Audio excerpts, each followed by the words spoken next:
সময়কে কিন্তু ধরে রাখা যায় না। সকাল থেকে রাত পর্যন্ত কিন্তু সময়ের পিছনে আমরা ছুটতেই থাকি, কিন্তু তবুও সময়কে কিন্তু ধরে রাখতে পারি না। সময় কিন্তু সময়ের মতো যেতেই থাকে, কারোর জন্য অপেক্ষা করে না। আমরা সময়ের পিছনে ছুটি ঠিকই, কিন্তু সময় কিন্তু আমাদের জন্য অপেক্ষা করে না। হ্যালো এভরিওয়ান, আসসালামু আলাইকুম। কেমন আছেন সবাই? আলহামদুলিল্লাহ আমি ভালো আছি। আর এই তো শখের পেজ থেকে কিন্তু নতুন একটা ব্লগ ভিডিও নিয়ে আবার চলে এসেছি। আর এই তো ছেলেকে নিয়ে মাদ্রাসা থেকে এসে দেখি আপনাদের ভাইয়া কিছু মাছ এনেছে। তো মাছগুলো এখন গুছিয়ে ফ্রিজে রাখছি, আর কিছু রান্না করব। তো সেগুলো কিন্তু রান্নাটা গুছিয়ে নিচ্ছি, যেহেতু মাদ্রাসা থেকে আসতে আসতে অনেক লেট হয়ে যায়। তো তাই শর্টকাট করেই কিন্তু রান্না করি, অনেক পদের রান্না করতে পারি না।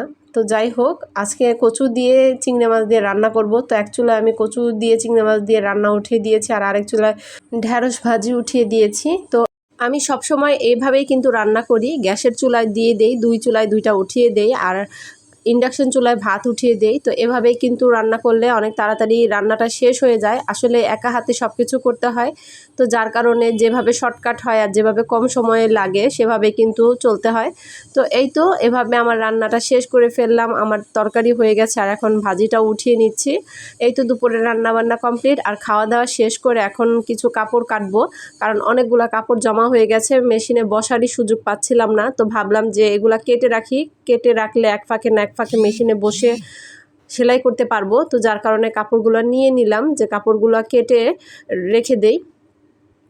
তো এই তো আমি সবসময় কিন্তু আমার জামাগুলো আমি এভাবেই কাটি, সবগুলো একসাথে কেটে রেখে দেই, আর যখন সুযোগ হয় তখনই মেশিনে বসি। ইদানিং কিন্তু মেশিনে বসার জন্য একদমই সময় বের করতে পারছি না, ব্যস্ততা এমনভাবে ধরেছে আমাকে যে আমি একদমই সময় বের করতে পারছি না যে মেশিনে বসবো। আর মেশিনে বসতে ইদানিং কেন জানি ভালোও লাগে না, অনেক বিরক্ত লাগে। তো যাই হোক, আমি কিন্তু আমার জামাগুলো সবসময় এভাবে কাটি। আর এই তো দেখতেই পাচ্ছেন আমি গলার পট্টিটা আর গলারটা একসাথে কেটে নেই। এভাবে কাটলে আমার কাছে অনেক সুবিধা মনে হয়, আর গলাটাও খুব সুন্দর হয়, পট্টিটাও একসাথে কাটা হয়ে যায়। এভাবে মনে হয় কাটলে ঝামেলা খুব কম হয়।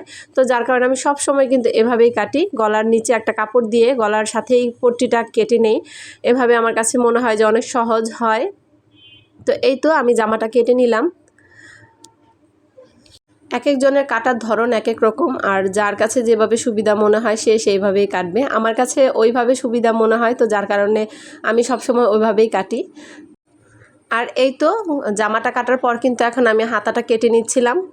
আর যে যেভাবেই কাটুক না কেন সবারটাই কিন্তু আসলে একরকম করেই কিন্তু সব কিছু কাটা, কিন্তু যার যার ধরনটা আলাদা। কেউ হয়তো একটা আগে কাটে, কেউ একটা পরে কাটে, কিন্তু সব কিন্তু একই, প্রসেসটা কিন্তু আলাদা। তো এটা আমার যেভাবে সুবিধা মনে হয় আমি কিন্তু সেভাবেই কাটতে কাটতে অভ্যস্ত, আর সেভাবেই কাটি। তো এই তো সেভাবে কিন্তু আমি আমার সব কিছু কেটে রাখছিলাম। জানি না এগুলো কবে সেলাই করব, কবে মেশিনে বসতে পারবো, কিন্তু তারপরও সময়টা বের করে সব কিছু কিন্তু কেটে রেখে দিলাম। আর এই তো সব কিছুই আমার কাটা হয়ে গেছে।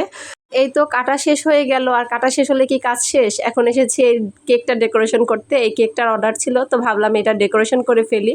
তো এই তো এই কেকটা আমি ডেকোরেশন করে নিচ্ছি, আর ডেকোরেশন করতে করতে আপনাদের কাছ থেকে বিদায় নিয়ে নিচ্ছি। আজকের ভিডিওটা এখানেই শেষ করছি। সবাই ভালো থাকবেন, আল্লাহ হাফেজ।